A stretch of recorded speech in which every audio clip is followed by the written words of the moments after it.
Welcome to the Yeah We Know podcast, part of the Morgan Yo's podcasting network. You're in the ring with Jimmy, Rod, and Chris. And Sting had his final match. He retired. Darby Allin went through some glass. Sting's sons came out. It was an amazing event.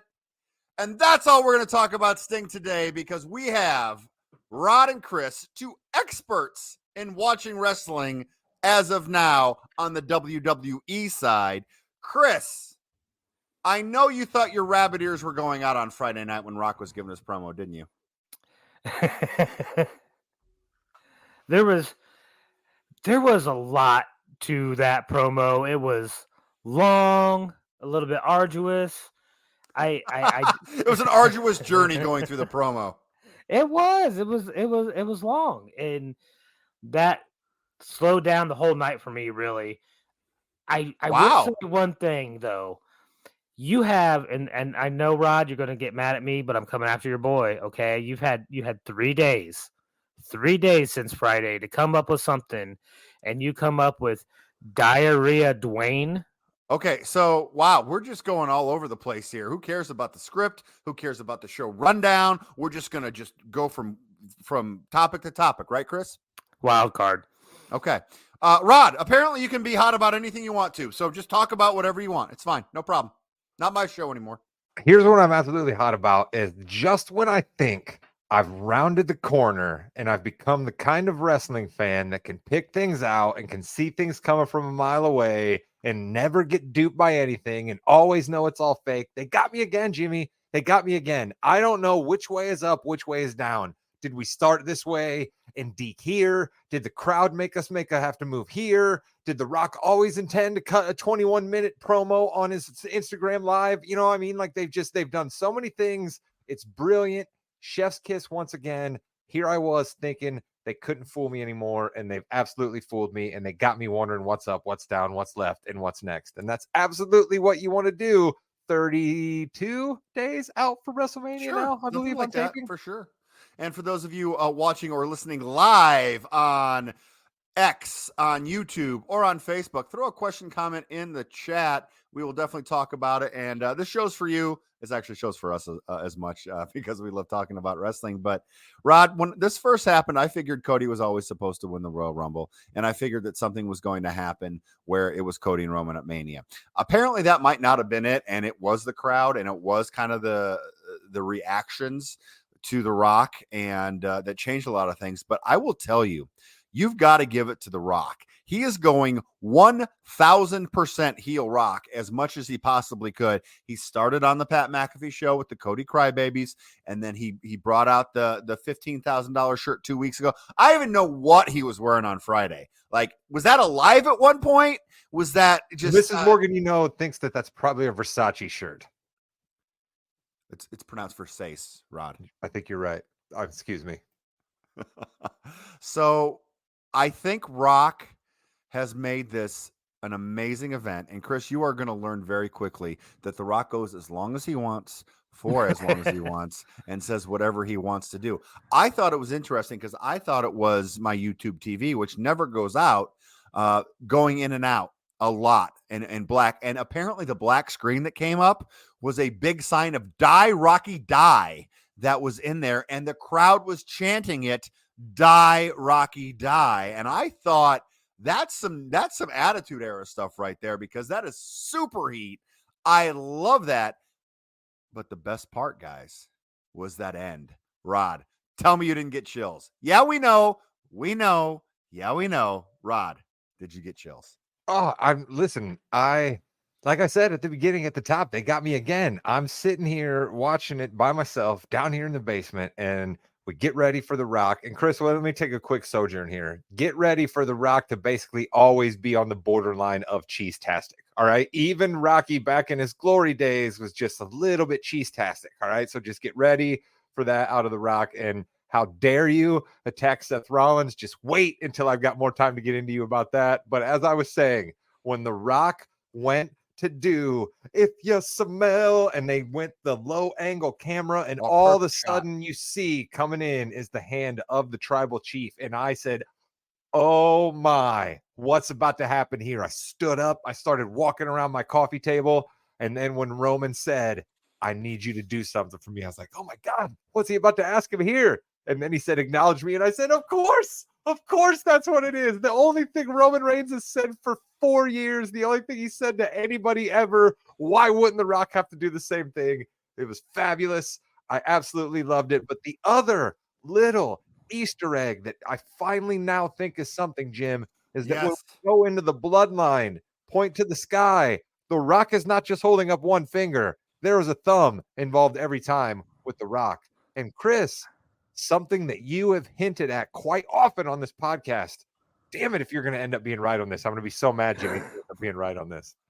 So I have to ask. I don't know what you guys are talking about. I don't know what the L I is know. for. We know. Yeah, we know. So, who is known for his thumb and apparently a good singing voice in the bloodline? Solo. And I honestly didn't think about that until Rod texted, but it does make sense that maybe Solo's going to go with The Rock. When The Rock went to do what you smell what The Rock is cooking, and Roman Reigns grabbed his arm, I thought it was going to be he was going to take it and just say what the bloodline is cooking. And that would have been pretty cool, I think, because that would have stopped Rock from doing it. The fact that The Rock said and enunciated, just like Paul Heyman, perfectly, I acknowledge you, my tribal chief. Gold, Jerry. That's gold. I thought that was amazing. But Jimmy, let's not forget this here, okay? When Solo first arrived, he told Roman he was sent by the tribal elders. So The Rock acknowledged Roman as his tribal chief, but is it not possible that Roman could still be above him? I mean, that Rock could still be above Roman as the tribal elder that sent Solo in the first place. And Jimmy, I'm starting to believe that all of this is going to swirl around and we're going to end with The Rock and Solo turning on Roman Reigns, and something you told everybody to look out for a while back as well. WrestleMania could end with Roman Reigns being a babyface and me being wrong that he continues on to break Hogan's record. Oh, he's not winning, Rod. He is not winning at WrestleMania. There's no way he's winning. I I'm mean, I sorry. think you said that last year. Yeah. And I was right until an 80-year-old pervert came back and said, "Nah, we're gonna have Roman win." That's what alleged pervert, alleged. Don't sue us. We need So- heat. We need heat. Of a 2-hour SmackDown, that was about 40 minutes total with the entrances and everything. We didn't even get to the main story. Is we are going to have that tag team match that we all talked about. It's going to be the night one of WrestleMania, but there's going to be an interesting stipulation on that. Whereas we have Roman Reigns and Rock, if they win, it's a tribal. No, it's a bloodline rules match where Solo's going to be saying "America the Beautiful" and the Star Spangled Banner, which was hilarious. And they can just do whatever they want. I don't know. It's weird because do you want to throw everything at, and I'm going to go to Rod with this one. Do you want to throw everything imaginable at Cody for him to lose the belt only to win the belt? Or do you want to just be one-on-one? Let's do this the right way. Let's have not necessarily the right way. Let's just do this old school one-on-one. Whoever wins, and it would be Cody or Roman. You're gonna dislike me for this, but I'm gonna say a little bit of column A, a little bit of column B here. All right. I think what we're gonna have is the match is absolutely going to end up being bloodline rules because The Rock and Roman are going over on night one, and it's gonna also factor into my guy. But again, I'm gonna hold off on all of my guy's thoughts. Let's get to him and Drew separate. Let's try not to involve him in this as much. So I don't like that for my guy. But what I think that means is Rock turns on Roman with Solo. That's the thing. And so then all you Cody crybabies are going to still want to cry a little bit because you're not going to get your clean storybook one-on-one clean ending, but Roman's going to lose the belt and walk out of WrestleMania. So, Chris, what happens? What happens if Roman is going to pin Cody? And then all of a sudden Rock and Solo beat him up. And then we have the corporate nightmare or something like that, where we have Cody, Solo, and The Rock as a new unit together, the bad guys against Roman Reigns. Oh, that's disgusting, Rod. Yeah, we know. Yeah, we know. What do you think, Chris? I am pro at that point in time. I'm still pro Cody and pro Rock, right? Because they're your favorite. I'm anti Roman Reigns. I'm not a fan. So no, of wait. No Roman matter Reigns. what Roman Reigns does, he's a bad guy to you. He's dead to you. I am not a fan of Roman Reigns. So there has to be a huge turnaround and a big character arc to get me back behind it. And that Okay. can happen, all right? Sure. Because when I first started watching, Dom was a wuss, nothing, who I Wow. dreaded seeing in the Right. ring. Now he is fabulous, and I want to see him every week. He is fabulous. Let's move on to our boy Seth Rollins. Cody Rhodes and Seth Rollins came out, made fun of The Rock and Roman for their 21-minute speech. Of course, they made fun of him for 23 minutes, which I thought was funny, and didn't answer any questions. And Rod, I'm just going to ask you this right here. Would you be okay with on Monday, Seth and Drew McIntyre come out and word for word just say what they wrote on Twitter to each other? Because I think that'd be a better promo than what we saw. Yeah, I also do think there was a word choice though used in the Twitter back and forth that I think some people might have a little bit of an issue with being used on television there. So you know, I mean, we try not to necessarily use The that. Rock called people crackheads But multiple again, times. that's a different connotation than the word that Seth chose to use. And then I even saw a wrestler point out that particular word, we're able to use that word again. So, I mean, I think there was one particular word there that might be a little problematic. I mean, we did bleep out die, Rocky, die after all. So I'll just say that. But no, you're right. There was some definite heat created between those guys on Twitter. And I'm excited for this match, I guess, because I know it's going to be a great match, but I think I know exactly what's going to happen here. I mean, I think we're giving a little bit too much of it away here by the story that needs to be told, but we're giving a little bit too much of it away here. To me, there's nowhere that this story ends after it's the whole time Drew showing Seth, you're paying too much attention to this other thing over here. Meanwhile, we see Seth paying all the attention to the other thing over here. So, I mean, I don't see any way other than it ends not well for my guy. Yeah, it's not looking good, Chris, is it?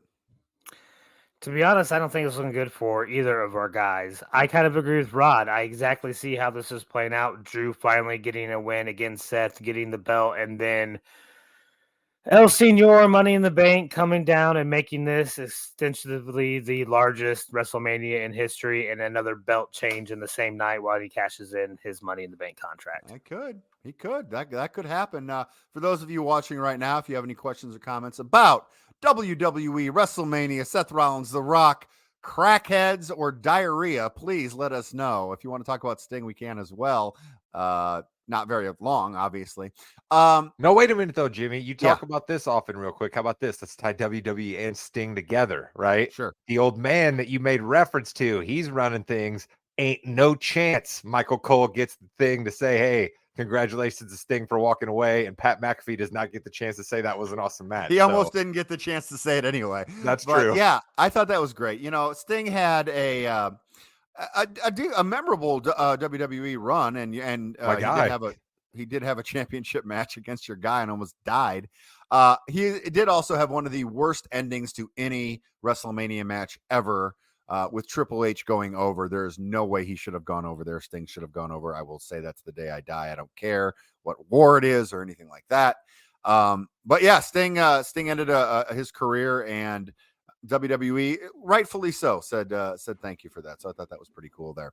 Speaking of our boy, is Darby Allin okay? Let's just go ahead and point out the other person in that match. Is Darby Allin okay? Because I mean, that was a wicked spot that dude took off of that ladder through the plate glass window with the chairs right there. I mean, that's a dangerous kind of spot that WWE doesn't even do anymore. According to my boy Brian Alvarez, he only ended up with 12 stitches total on his back.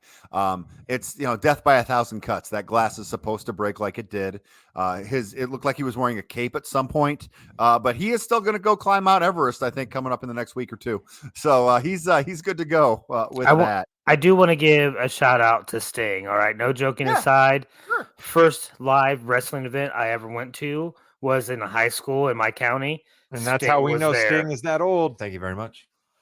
Well, wait a minute. high school. It was. Sting debuted in 1982. 92, 2000. I didn't say I was in high school. You I are said, old. I said it was at a high school. Oh, so you were like a teacher there. No, he was. I believe he was in the custodial arts at that particular school. Either way, Facilities Either way. management. That's really cool that that was your first match and you saw Sting. That's really cool. Sting also admitted to using steroids for about 6 years as well in the post press conference, which I thought was pretty cool. But let's get back to WWE here real quick. We have our first Hall of Fame inductee, and who better to go into the Hall of Fame than Philadelphia's own Paul Heyman? I think this is terrific. I think it's a really good matchup. Obviously, he's been asked to go in the Hall of Fame multiple times. He said no, but this is the place to do it, Rod. Yeah, this is the birthplace of ECW, right? And I saw a clip floating around on one of the many different algorithms that serve me up wrestling clips because I don't get enough wrestling on Monday and Friday when the premium live events happen. So where Heyman surprise appeared in the ring after a spotlight came up on him and nobody knew he was going to be in the ring at a place in Philadelphia, and the place just went crazy and he's choked up a little bit. And I just imagine we're going to get that, and that's going to be a cool moment. But over or under Undertaker's speech? Are they going to let Paul Heyman go for longer than the Undertaker, Jimmy? Because I mean, Paul Heyman could certainly go, but I don't think you want to let this guy talk for longer than they let the Undertaker talk. I don't think so. I think Paul Heyman knows this is what he does. He speaks. He's going to go the right amount of time. He'll be fine. As I say that, he comes out with a little thing that Undertaker had. He takes his coat off. He's like, all right, here we go. 1967. A lot of hair.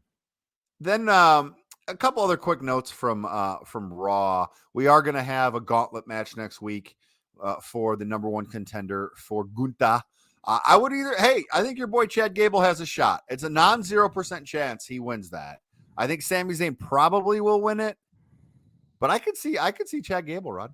If we're talking about names, it's got to be Sami Zayn, right? Because I mean, you look up out there, and no offense to Samantha Irvin's beau there, Ricochet, but I mean, there's some guys up there that you're just kind of like, really? These are the guys? And so, I mean, that other people are involved in other things, and so there's certainly guys that are higher on the card than these folks. But yeah, man, why not Chad Gable? Let's go. But because he seems to be getting the biggest pop, like even when he's back there talking to Pierce, or they just announce his name, that probably means it's not going to be him. Now, Chris, I'm sure you're familiar with Gunther and JD McDonough's big feud in England back about 10, 15 years ago, correct? I have no idea what you're talking about. Or how about Ricochet and Gunther on the Indies and also in England, just randomly from about a decade ago? No idea what you're talking about. Oh. So wrestling is so fun because there is so much history that we don't know about that literally, yes, Gunther or Walter, should I say, and Ricochet have had tens and tens of matches over the years that we don't even know about that have been amazing. JD McDonough and Gunther have had amazing matches that they have no clue about. That's why I like wrestling, just because there's so much that goes into it and so much history. It's pretty cool. Chris, you also wouldn't even recognize Gunther in some of those matches that Jimmy's talking about as well. He's got a lot of extra poundage on him. Looks a lot different. So I got to ask you guys this question because it's been bugging me since I watched Raw. All right. Why is it this group picked for this gauntlet match? Why not get I feel like this group specifically waters down Gunther's reign as Intercontinental title champion.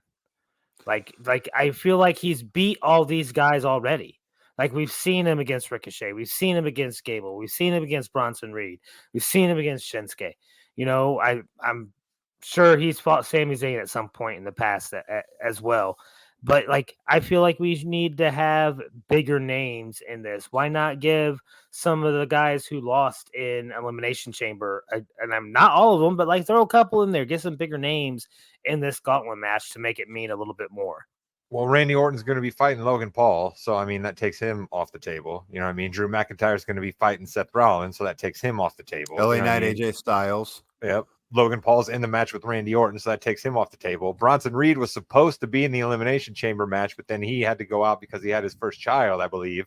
Yeah, so, KO might be in that. as a triple threat with Orton and Yep. So I mean, who's it going to be, Chris? I mean, what do you want? Angel? Do you want Humberto? Do you want Carlito? Do you want to see Rey Mysterio coming back? I mean, do you want to see Karrion Kross? I mean, who else could it be? I get that. I get what you're saying though, Chris. As a fan, why? I guess would be the question that you're asking because he's already beat all those guys. Yeah. Maybe and have they really won anything to earn the spot back? Where like an Ivar's been on every week and killing it. Why isn't he in there? Yeah, I think that's a good point, Chris, and I don't know if I have an answer to it. But I will say this: if it's Chad Gable, that's going to be a heck of a match, and it's going to be a heck of a win for Gable. But again, Jimmy, we're going to touch on. Here's the thing: touch on Maxine here when you get done. Yeah, we can for sure. Yeah, I was actually going to go to women next anyway. But if Gable wins at WrestleMania, what are they doing with him the next night? Because if you beat Gunther, you've got to be strong, and that's why like a Braun Breaker I thought was going to be in it or someone like that. Who knows? Yeah, Rod, why don't you go? I was going to go to Becky and Nia, but we can go to Maxine real quick where we've got some dissension in the women's ranks a little bit, and they're kind of making the Maxine a storyline now. Yeah, to me it's rough, right? It's just one of those things that like you could convince me on either side of the argument, right? Yeah, Maxine, Chris, if you didn't hear about this, shows up at a house show and just it gets pretty merciful for her, right? They're booing her, they're telling her she's terrible, they're just letting her have it the whole time, which ultimately is a whole lot of what wrestling is. And I'm somebody that will boo at sporting events from time to time. So the fans should be able to say what they want to see. It's their only course of action. But it did seem to me like it bordered a little bit on the extreme here. And like, we all kind of like seeing Maxine on our TV anyway. So like, let's give her a little bit of a break. We all kind of understand she's out and green and it's part of her character. It's why she's in the Alpha Academy. It's why Chad Gable's showing her things. So I don't know. It's just, I thought it was interesting because I think it speaks to how we can be a little overly sensitive at times, but I think it also speaks to how, yeah, maybe we did go a bit too far, but we should be able to boo because we want heels in WWE. So I thought it was interesting, Jim. And then do you want to have someone working on their craft on the main roster that I paid probably $50 to $100 for a house show to go see? Or do you want to see that in maybe NXT, Chris? Interesting. I think you want to see somebody that is able to take what the crowd's giving them and use that to their advantage in one way or the other. If she's going to have to do house shows and those house shows boo her, and then the main crowds on the live shows boo her, then she's going to have to use that to her advantage and start turning heel against them. Like, get that heat. Like, maybe she's not going to be a babyface when she's like this screen. Maybe. Could be. For those of you listening, watching on X and YouTube and Facebook, throw a comment in those comments and we'll definitely talk about it. If you have any questions, if you want to talk to us about what do you think about The Rock? What do you think about Cody Rhodes? Or what do you think about Nia Jax, Becky Lynch's yikes? That's kind of my gimmick here a little bit on text when something goes really bad.